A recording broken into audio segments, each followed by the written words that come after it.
Well, that's going to be 6. That's going to be 4, actually.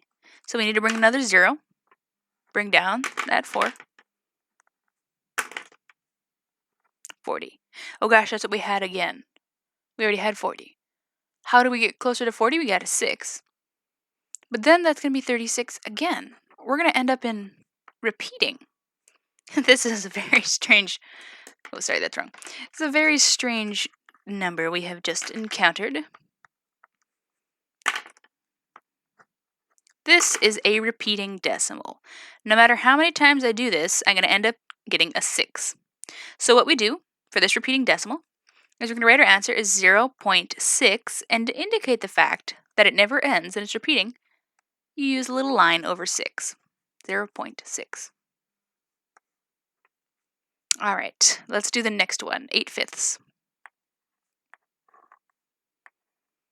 Okay, well actually 5 can go into 8. 5 can go into 8 one time. There'll be 3 left. But let's see if we hit either a repeating number, which means we'd stop, or let's see if our decimal actually stops. So I'm going to add some zeros, and I'll put that decimal there. Can 5 go into 30? Hey, it can. That is 6 times. All right, so our answer is 1.6.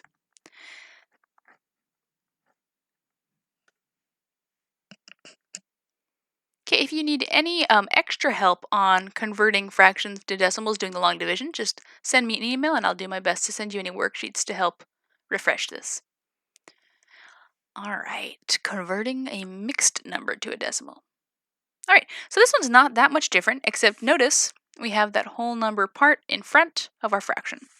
So what we actually do, first we're just going to kind of leave that 1. We're going to leave the 1 to the side and focus on the 3/4. So what is 3/4 as a decimal? Well, we already found that right here. That's 0.75. So this is going to be 1. Remember, you can write it as 1 plus the 3/4. And that's 1 plus, well, we know that 3/4 is actually 0.75. So we'll just substitute that in. And then adding 1 plus 0.75 is just going to be, if you think about it, $1.75. What's $1.75? Well, it's $1.75. And there we go. All right, so same thing for B. We're going to go ahead and just leave 3 on the side for the moment and focus on 7/8, which we actually haven't found yet, so we're going to have to do the long division. Let's see, 8 can't go into 7, so we're going to go ahead and do that decimal. Can 8 go into 7D? Yes, it can. The question is how many times?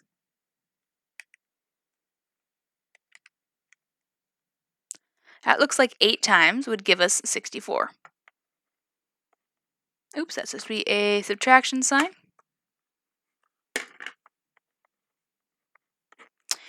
All right, and that goes into that 6 times, so we're going to add another 0. See if we can figure this out. How many times can 8 go into 60? Well, 8 can go into 60. I believe 7 times. That's going to be 56. Okay, doing that subtraction, that's going to be 4.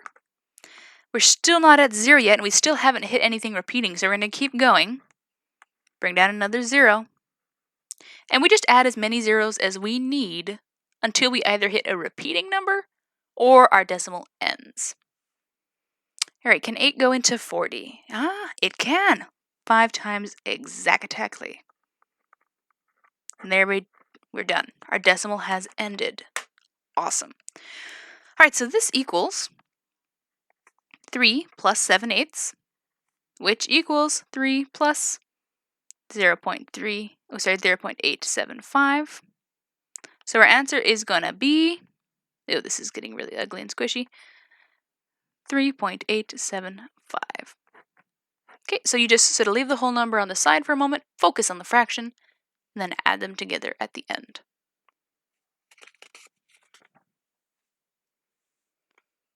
Here we are with 2.4. We're chugging along. So converting decimals into fractions. So we're going the exact opposite direction we just came from. So to convert a decimal into a fraction, or a mixed number, I'll just read this off and then we'll actually go into it. So you're going to write the digit to the left of the decimal point as a whole number, so that guy. Then write the digit to the right of the decimal point as the numerator of the fraction. Use the place value of the digit farthest to the right of the decimal point as the denominator. Reduce the fraction part to its lowest terms. Okay, so let's do this. Before I get there, though, there was a mini typo again. Convert the decimals into a fraction or mixed number. So please note that was a typo. Alright, so here we go. First part, we're going to write the digit to the left as a whole number. So that is talking about the 3. So I'm going to write that as a 3. Step 2, write the digit to the right, so this one, as the numerator of the fraction. Okay, so numerator of the fraction, 5. And then use the place value of this digit as the denominator. Well, what's the place value of 5? That was in the tenths place. Okay, so that is going to be the denominator, the tenths place. So this is 3 and 5 tenths. All right, and the last thing we're going to do is reduce this fraction. So can 5 and 10 be simplified? Yeah, they're both divisible by 5. So that's going to be 3 and 1/2. Okay, go ahead and try B by yourself. Well, the whole number part is 4. And then 36 is going to be our numerator. All over, well, the farthest base we're looking at is the 6, and that's the hundredths place. And 36 hundredths. Can we simplify that? Well, I know they're both even numbers. Actually, they can both be divided by 4. So I can divide that by 4 and divide that by 4. And I get 4, and well, 36 divided by 4 is 9. And 100 divided by 4, well, that's 25. 4 quarters. And let's see. 9 is divisible by 3, and 25 is not divisible by 3. So that's it. We're done. And the last one. Oh, there's no whole number part. Well, that's okay. We don't actually need a whole number part. So let's see. Focusing on this, we have 15 in the top. Okay, we can go ahead and kind of ignore those zeros. Pretty much we have 15. But the question is, how many places do we go to? We go tens, hundreds, thousandths place. Ooh, that's a lot. So let's see. These are both divisible by 5.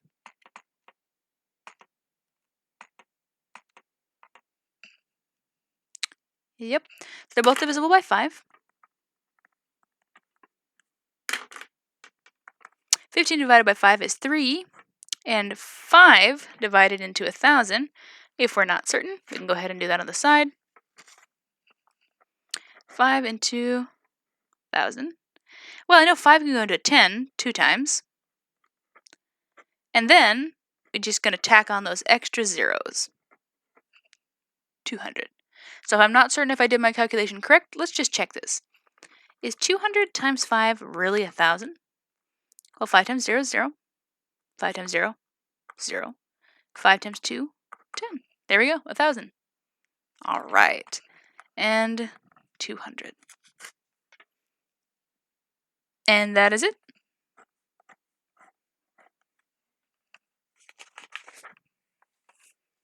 .5. Okay, so when adding or subtracting decimals, you're going to align them by their place values. So a good rule of thumb is just to line up the decimal points. Easiest way. So let's go ahead and just jump right in. Add the following decimals. Okay, so lining them up, we're going to put one on top of the other. So lining up the decimal places. And there we go, and our addition sign. And after that, we just add them up by their decimal, by their place values. So 1 plus 1 is going to be 2. 4 plus 5 is 9. Just carry down that decimal value. And then add 2 plus 3 is 5. So our answer is going to be 5.92. All right, now this one has a bunch of decimals, but pretty much we just line them all up like we've done here in a little column. Let's go ahead and line them up. 14.3, then 1.34. 9. 9 doesn't have a decimal, but technically there's a dot right there where the decimal is. So we'll put 9. And the last one, 0.417. Okay, so what I like to do is I just fill in the zeros so that I don't get things confused. So actually what I'm going to do, I'm going to erase this because I'm already starting to feel a little confused. All right, so the furthest decimal place we go is 3. So I'm just going to make sure everyone has 3 decimal places over so I don't get anyone mislined up. All right, there we go, and addition. Okay, so we're just going to add up, going along here. 0, 0, 0, and 7 is just going to be 7. 0 plus 4 plus 0 plus 1 is 5. 3 plus 3 is 6. Plus 4 is 10. Okay, so now we're doing the carrying. So we'll carry the 1 and do the 0 for 10. And then just write down our decimal place. And now let's see. So we have 9 plus 1 is 10. Plus 4 is 14.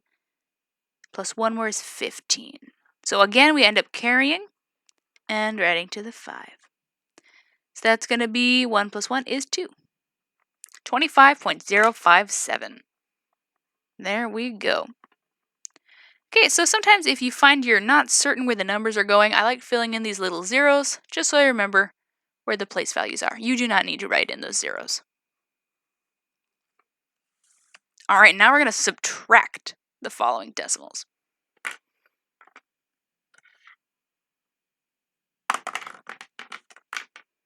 Okay, so here we go. 24.56 minus, and pretty much we just practice lining them up like we've done before.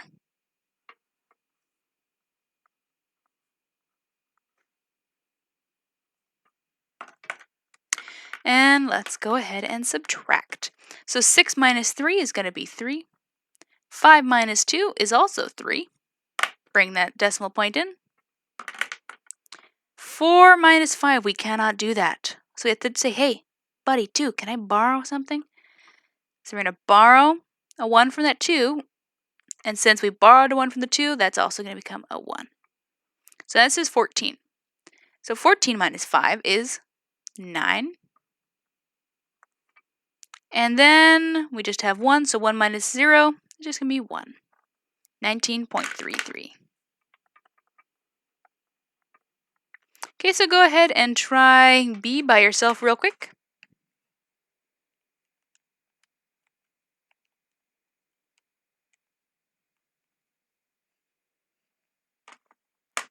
Okay, so we have 7.3 minus 1.005. Okay, this is kind of strange. I'm supposed to be subtracting 5 from something, but I don't see anything. So this is where I'm going to go ahead and fill in those zeros I was talking about.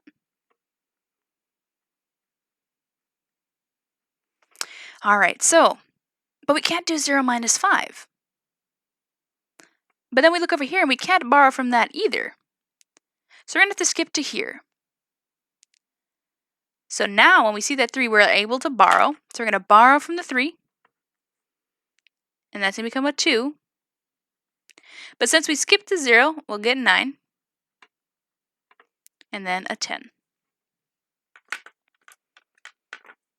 Okay, so 10 minus 5 is going to be 5. 9 minus 0 is 9. 2 minus 0 is 2. Bring the 2. Bring down that decimal. 7 minus 1 is going to be 6. So there we go.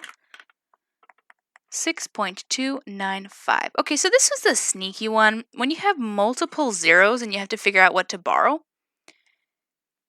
basically all the zeros that you pass are going to be 9s until you hit the item you can actually borrow from. A little confusing. But if you need any more help on that, please send me an email and I'll do my best to explain that one to you or send you some worksheets or other videos to help figure that one out. All right, let's look at the last one, 10. 10 minus 0.75. Okay, this one's tricky. Where is the decimal for 10? Well, the decimal for 10 is right there. So I'm going to go ahead and just fill in those other zeros. Oh, we've hit that problem again that we had with all the zeros. We need to do 0 minus 5, but I can't do that. So normally we would just look to the number to the left and try borrow. But that's a 0. So since we can't borrow from that, we're just going to do 9. Can we borrow from this 0? No, because that's a 0. So finally we're going to borrow from this one, but when we take away 1 from 1, what are we left with? Just 0. So we've done all of that to get that 1 for the 10. Okay, now we can actually do the subtraction. So 10 minus 5 is going to be 5. 9 minus 7 is going to be 2. Bring down that decimal point. 9 minus 0 is going to be 9. So the question is, how can you check you did your answer correct? Or sorry, that you got the right answer? Well, the way you do that is you're just going to add up the value you subtracted with your answer. So let's see, if we add these two up, will we actually get 10? Let's check that. 0.75 plus 9.25, do we get 10? Well, 5 plus 5 is 10. And then that's going to be 7, 8, 9, 10. Bring down that decimal. And then 9, 10. What do you know? We did it right. So that's how you can always check your work, is to just do the addition. 2.6, multiplying at decimals. Okay, big difference here, really big difference between adding and subtracting decimals. For multiplying decimals, you do not need to line up your decimal signs. Okay, your decimal points do not need to be lined up. They do for addition and subtraction, but not for multiplying. So the first thing we do, multiply without considering the decimal points, as if you were working with whole numbers. At the end of multiplying, we're going to look back at the original decimal points and count up the number of places to the right of each. We'll add up that total and apply that total to our answer, and I'll show you how we do that. So first, let's just do the multiplication, sort of pretending that we're ignoring the decimal and just working with regular old multiplication. And remember, do I need to line up the decimals? No, it's multiplication. So let's go ahead. 5 times 2, that's going to be 10. So we'll carry that 1 and the 0. Then we're going to do 5 times 4. 5 times 4 is 20. And we'll add the 1, 21. Then 5 times 3. 5 times 3 is 15 plus 2, 15, 16, 17. All right, that's the end of the first cycle. So since we've ended that cycle, we're going to add in a 0 before we start our next cycle. Now, our next cycle is going to be with a 2. So let me go ahead and white out these first carrying. All right. So I know some people have the carrying, they do the carrying different. If you were taught a different way on how to do this multiplication and it works for you, awesome, it works for you.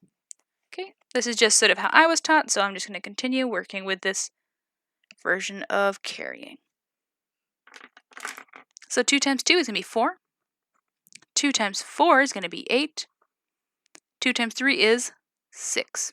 Okay, so now we're done. We're going to go ahead and add these up. 0 plus 0 is 0. 4 plus 1, 5. 8 plus 7, 8. It's going to be 15. And then 6, 7, 8. All right, so now we've added it up. The only thing I have to figure out is how many decimal places does my answer have? Well, let's count this up. How many to the right do we have? 1, 2. That's 2. How many do I have for this one? 1. So we add these up and we get 3. So that means we're going to move 3 places, starting from this side. 1, 2, 3. So our answer is going to be 8.55. All right, notice we're not going to write 8.550. Let's just sort of not the done thing in mathematics. So don't write that 0. If there's a 0, just drop it. So our answer is 8.55. So go ahead, try B by yourself and check in with me in a second. All right, so setting this up like a normal multiplication, as if we weren't dealing with decimals. Okay, so since there's 3 numbers down here, I know I'm going to end up doing 3 cycles. So the first cycle is with the 4. That's going to be 4 times 1 is 4. 4 times 0 is 0. 4 times 5 is 25, so we'll carry that 2. 4 times 2 is 8, plus 2, 8, 9, 10. Another 1 to carry. And then 4 times 1 is 4, plus 1 is 5. Okay, so that's it for the first cycle. I'll go ahead and erase the carrying. And let's add that 0 before we start our second cycle. All right, now we're working with the 0. 0 times 1 is 0. 0 times 0, 0. 0 times 5, 0. 0 times 2, 0. And 0 times 1 is 0.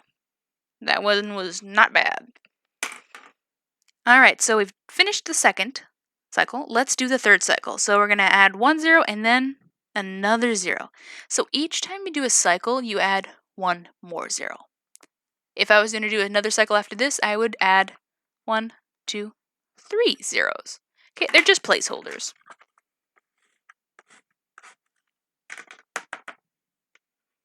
Let's do the multiplication. Oh, it's ones. 1 times everything. That's awesome. 1 times 1 is 1. 1 times 0, 0. 1 times 5, 5. 1 times 2, 2. 1 times 1, 1. So we'll go up and add these up. That's going to be 4. That'll be 0. That'll be 6. That'll be 0. 5 plus 5 is 10. Carry that 1. 2 plus 1 is 3. And then the 1. So now we just have to figure out how many decimal places to move. So let's take a look. We had 1, 2 for this one. And then this one we moved to the right 1, 2 as well. So adding up 2 plus 2 is going to give me 4. So we're actually going to move 4. So starting here on the right, we'll move 1, 2, 3, 4 decimal places. So my answer is going to be 130.0604. And there we go. So one thing to really remember when you're doing the multiplication is these 0 placeholders when you're doing your cycles. All right. Yeah, remembering to carry when you're multiplying, that's a good thing to remember. Remember how you add up your decimals to figure out your final answer, decimal places. Yeah. Multiplication table is definitely good to have memorized. If you need any practice from memorizing that, just let me know. All right, and last thing, 2.7. So some vocabulary. The divisor is the number that is doing the division. Okay, divisor is the green one. The dividend is the number that is being divided. Okay, dividend, the number that is being divided. And the quotient is the answer to the division problem. That guy right there. Okay, so just some vocabulary.